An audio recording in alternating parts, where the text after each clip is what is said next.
Subscribe to our channel and press the bell icon so that you never miss any video lesson from Rao's IAS Study Circle. Join the official Telegram channel of Rao's IAS Study Circle to stay updated and get all the materials on the Telegram. The link to the channel can be found in the description box.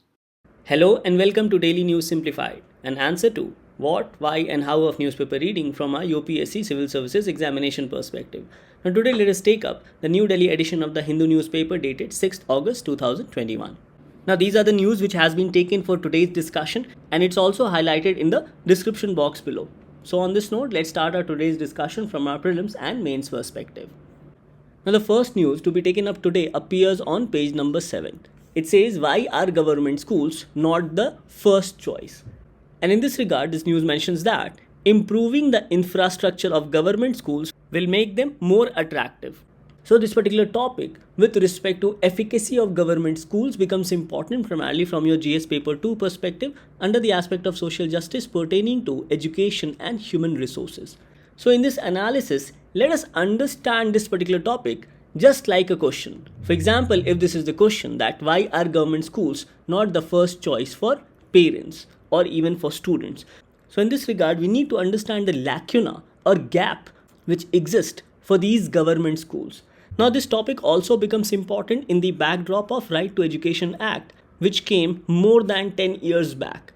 So here the question arises that despite 10 years of coming into effect of Right to Education Act as also mandated by the Constitution of India under Article 21A of the Indian Constitution, why are government schools still lagging behind? So in this analysis, let us understand about certain concerns, especially regarding increased dropouts from the government schools. Now this increased dropouts is also more crucial for girls. Then we shall discuss that what needs to be done to address this particular issue and also regarding a new shift which has been observed of late. Now the concerns regarding these government schools can be categorized as per educational needs of children and also infrastructural needs for the children. And both these aspects the government schools lags behind. Now the first aspect highlighted here is regarding the aspect of pedagogy, that is regarding the teaching skills. Now here first and foremost point highlighted in this article is regarding the substandard B.Ed courses or Bachelor of Education courses. Now because of this substandard Bachelor of Education courses, the teachers which are coming out of such colleges are not adequately trained and they also lack appropriate teaching skills. And because of this, they also faces issues with respect to in-service training.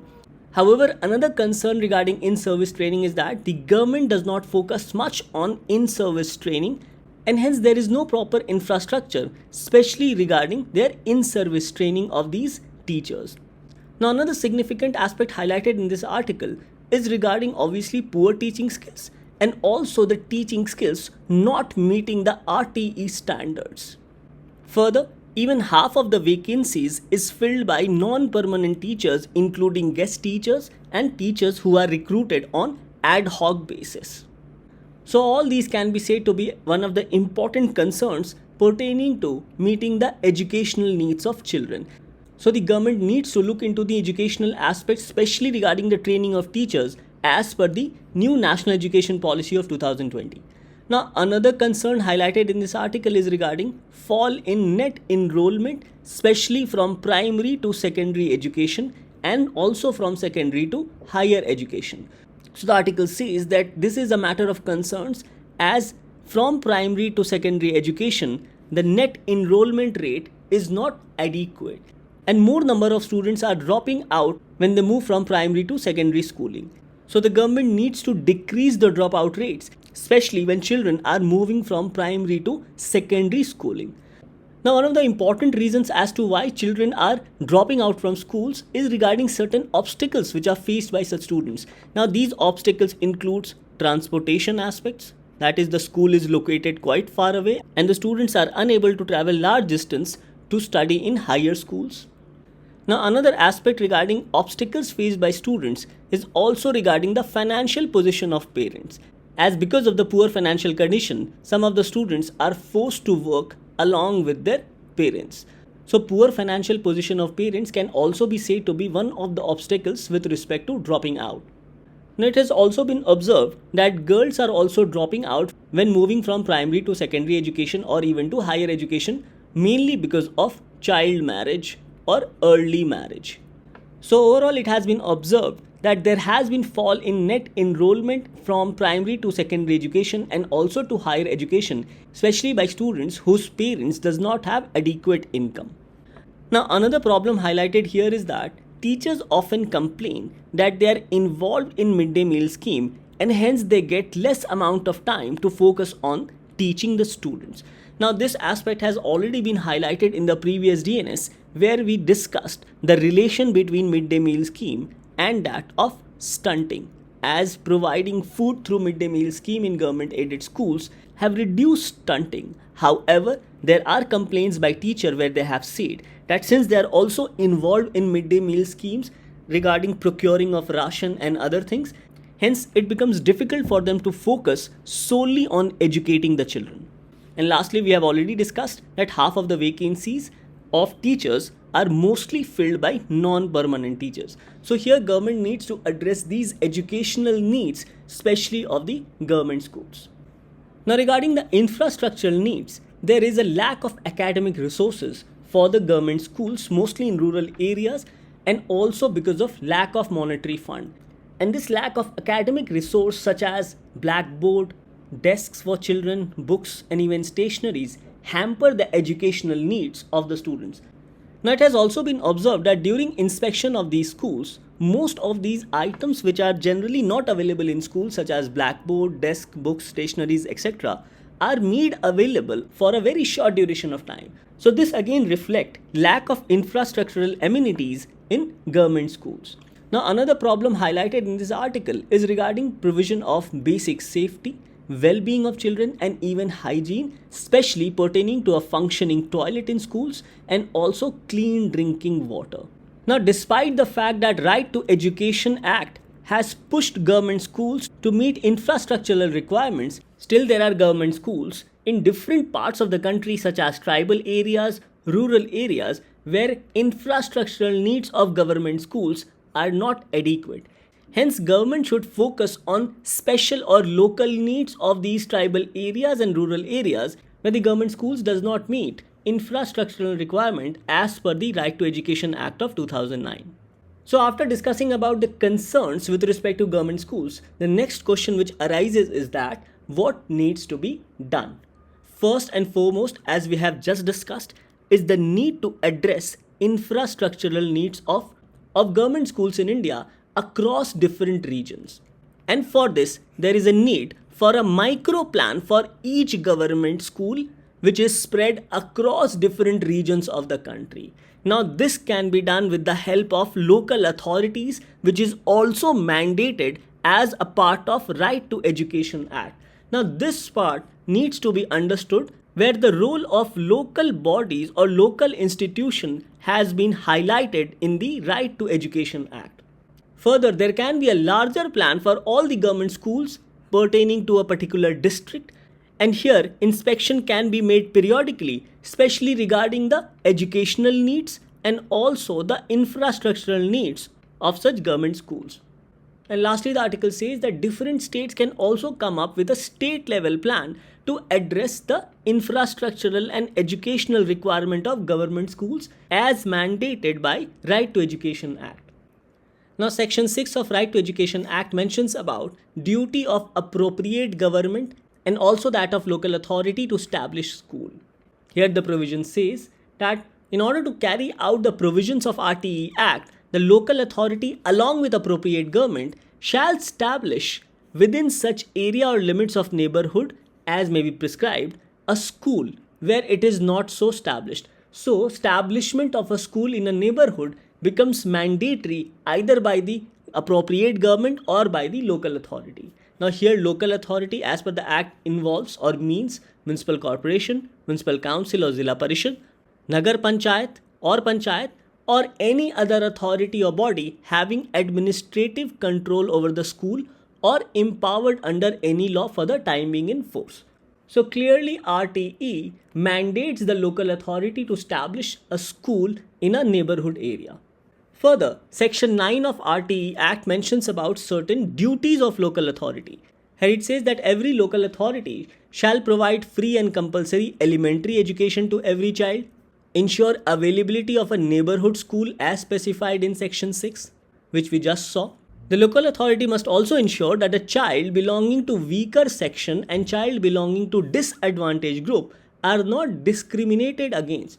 So the aspect of discrimination of weaker section of children and also children belonging to disadvantaged group has also been provided. And here the local authority must help the children belonging to weaker section or disadvantaged group to complete their elementary education. It also mentions about maintenance of records of such children who are studying in these schools. And also the local authority must monitor admission, attendance and also completion of elementary education by such children who are studying in these government schools. Further, the local authority shall also provide infrastructure including school building, teaching staff and learning material. It then says that the local authority shall also provide special training to such children who so far have not attained any formal education. Further, the local authority must provide good quality elementary education to children. The local authority should also timely prescribe the curriculum and courses of study for the elementary education, providing training facility for teachers, ensuring admission of children of migrant families, monitor functioning of schools within its jurisdiction, and decide the academic calendar.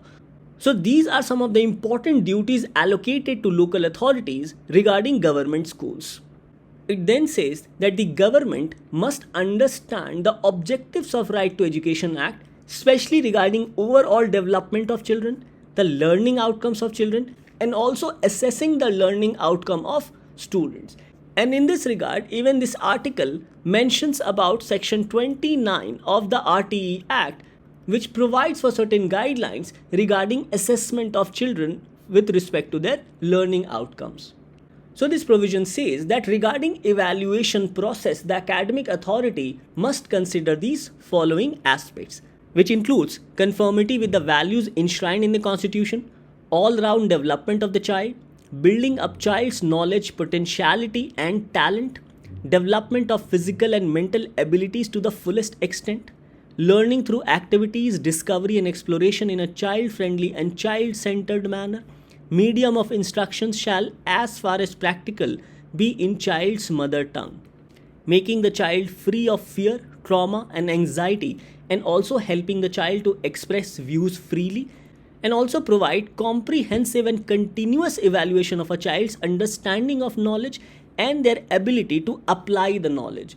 So the point to be understood here is that the RTE Act provides for a proper evaluation procedure to be followed with respect to overall development of a child's ability not only to understand the knowledge which they are getting, but also to apply the same knowledge. However, the point raised in this article is that are the teachers who are teaching in these government schools qualified enough to understand the provisions of RTE Act, and also is the evaluation process being done in government schools as mandated under the Right to Education Act.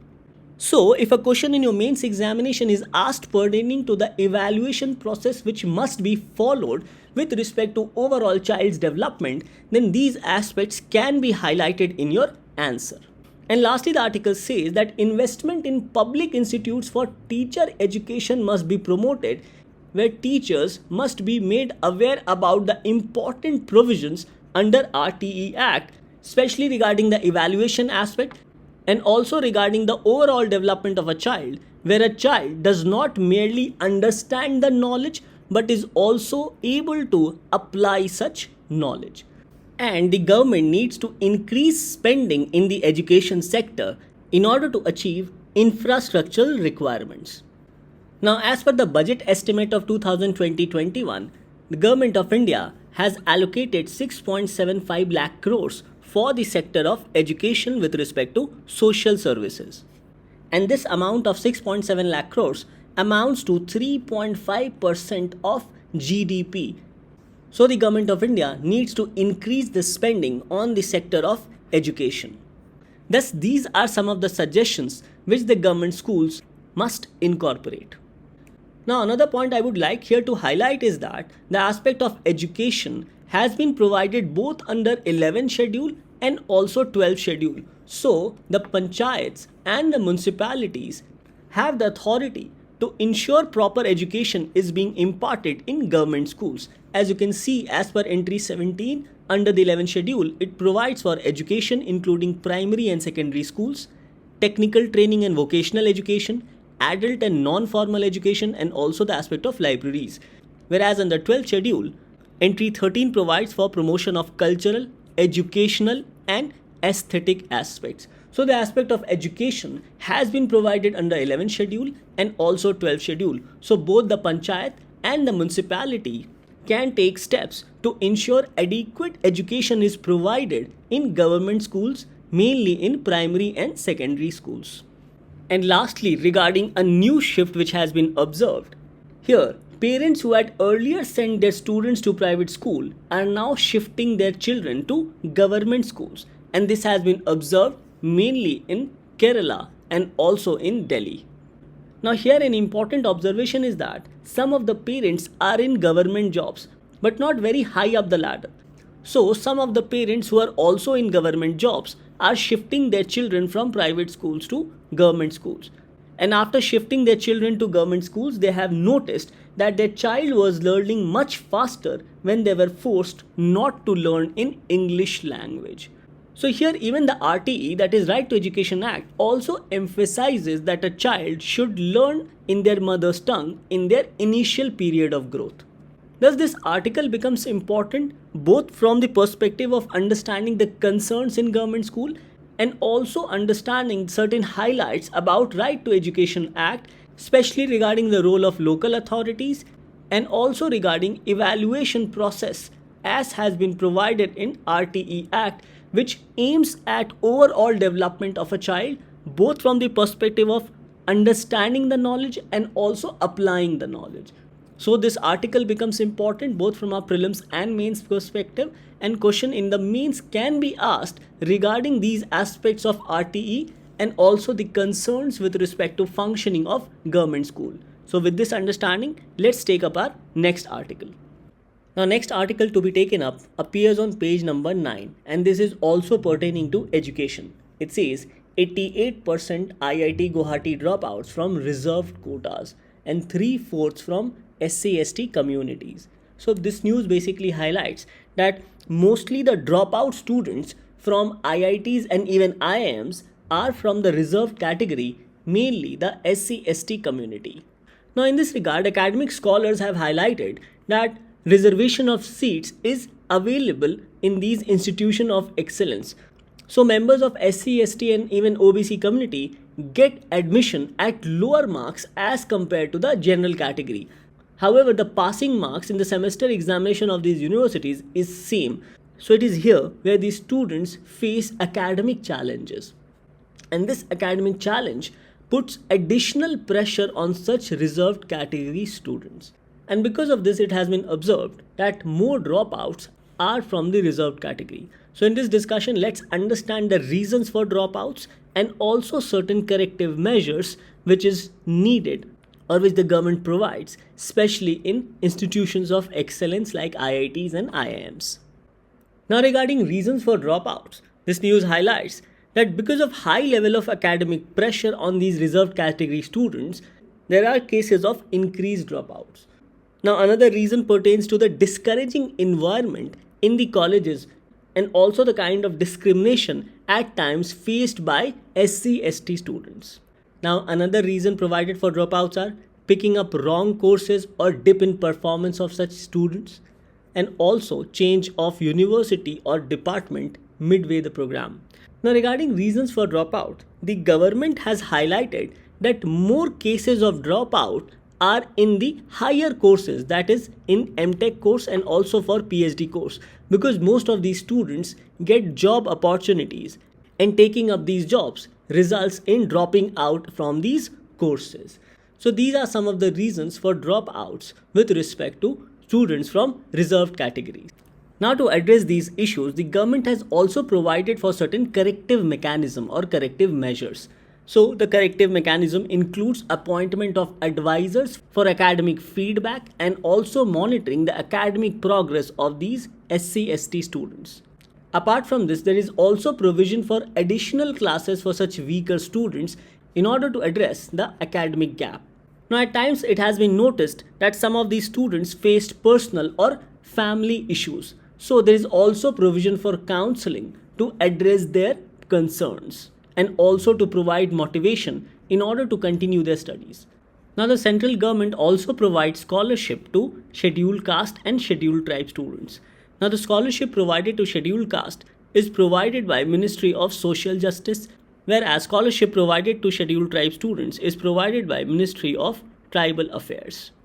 So, the Ministry of Tribal Affairs offers the following scheme: National Fellowship and Scholarship for Higher Education for Scheduled Tribe Students, scholarship to ST students for studying abroad, pre and post matric scholarships, scholarship for Agalega Model Residential School, and also support to tribal research institutes. Whereas Ministry of Social Justice and Empowerment provide for these following schemes, including pre and post matric scholarship scheme for scheduled caste student, National Overseas Scholarship for scheduled caste students, National Fellowship for scheduled caste students, Central Sector Scholarship Scheme of top class education for SC students, and also free coaching scheme for SC and OBC students. So schemes for scheduled caste and OBC students are provided by Ministry of Social Justice and Empowerment, whereas schemes for scheduled tribe students are provided by Ministry of Tribal Affairs. So this news on dropouts by reserved category becomes important both from your prelims and mains perspective. Now in the prelims, question can be asked pertaining to public policy and social sector initiatives, whereas in the mains, question can be asked under GS paper 2, especially pertaining to issues relating to development and management of education and also welfare schemes for the vulnerable section of the population, especially in the backdrop of dropouts by reserved category from top institutes of India. So after understanding this article, let's take up our next article for discussion. The next article to be taken up appears on page number 6. It says, India-Nepal flood management needs course correction. The two countries need to re-establish water cooperation as a common cause and draw inspiration from the 1950s.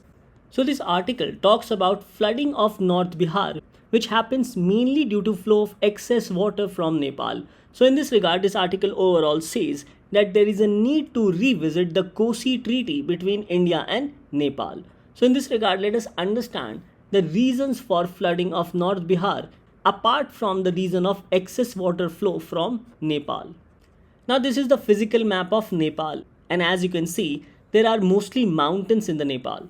So if we draw a topographical map of Nepal and India, especially from north to south, then we will understand that as per the topography, there is a slant of land from Nepal towards India. So whatever water collects in Nepal, it flows very easily towards India. So this is one of the topographical issue with respect to Nepal and India. Now another reason with respect to floods in Bihar is regarding the water from Nepal collecting in the catchment areas in Bihar.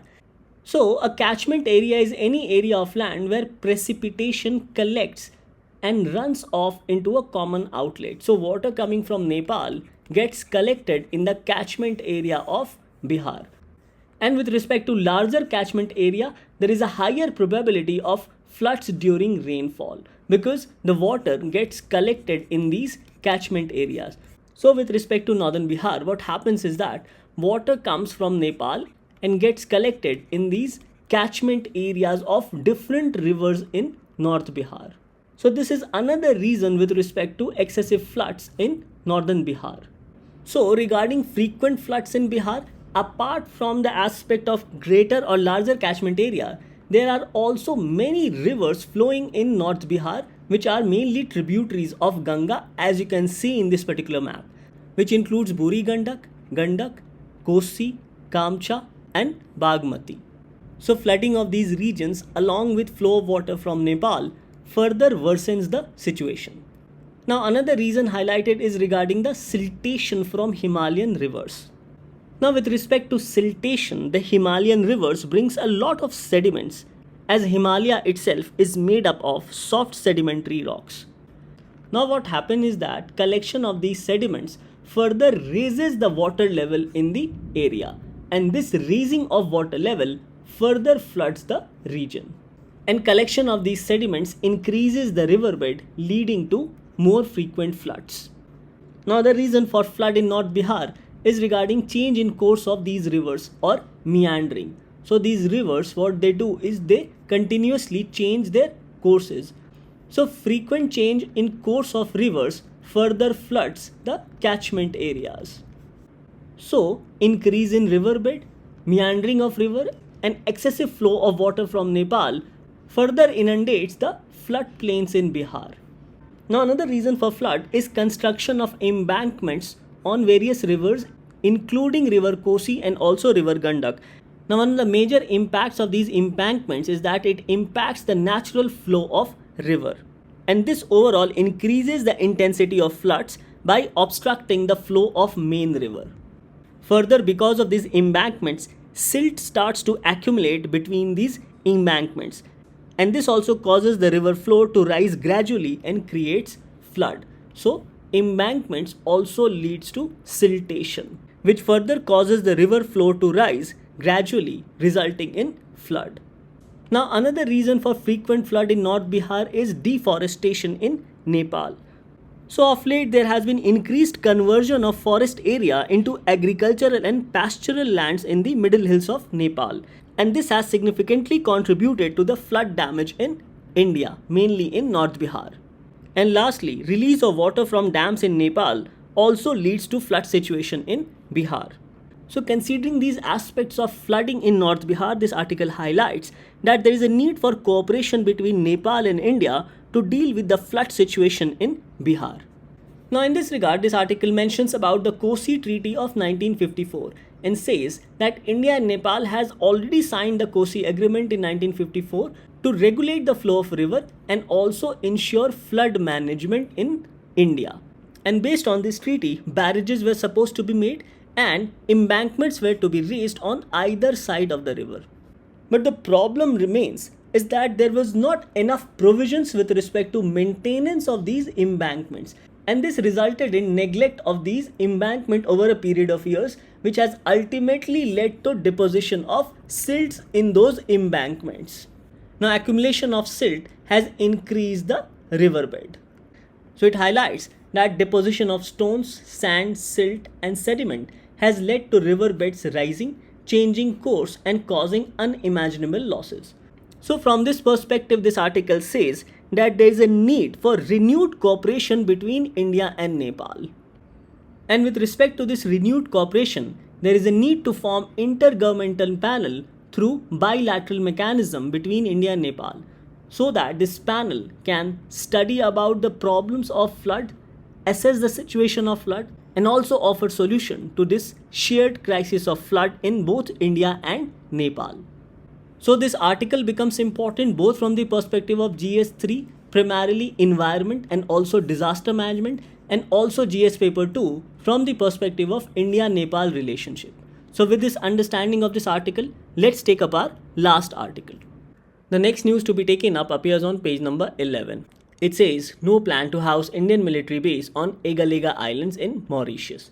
So according to this news, Mauritius has denied a report that it has allowed India to build a military base on a remote island of Agalega. Now, from your exam perspective, you need to know about the location of Mauritius and also Agalega Island. So, the Agalega archipelago consists of two sparsely populated islands about 965 km north of mainland Mauritius. The important point to be noted here is that Agalega Island is 965 kilometers away from the Mauritius Island. So regarding different treaties signed by Government of India includes a treaty with Madagascar including Indian listening post, a treaty with respect to Assumption Island where a memorandum of understanding was signed with Seychelles to build airstrip and docking facility, and another MOU with Mauritius to build airstrip and docking facility. And this was to be done in Agalega Islands. So the question remains as to why this MOU with Agalega Islands and also Assumption Island becomes important. Now these are strategic decisions taken by Government of India based on location of these regions, as 2/3 of the world's energy supplies pass through this particular region. So because of the strategic location of Agalega Islands for Mauritius and Assumption Island for Seychelles, Government of India has signed a MOU with both Mauritius and Seychelles. Now, another reason for the Government of India to sign both these MOUs in order to counter the Chinese theory of string of pearls, whereby Chinese government were trying to encircle India by constructing military base in Sri Lanka and also Bangladesh. Now, despite these strategic decisions, this news has highlighted that the Mauritius government so far has denied any plans to allow a military installation on the Agalega Island to India. However, Government of India has already signed a memorandum of understanding with Mauritius government to build airstrip and docking facility on the island. And these airstrip and docking facility are still under construction. So you must go through this news from the perspective of world map as questions based on location, especially regarding Agalega and Assumption Islands, can be asked in your UPSC prelims examination. So with this understanding, let's take up our question for the day.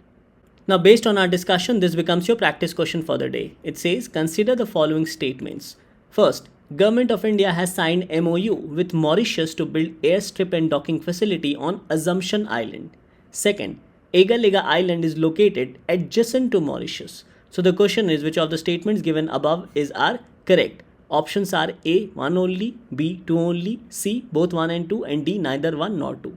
Now coming to the answer of yesterday, the question was, Uluru Proclamation is related with.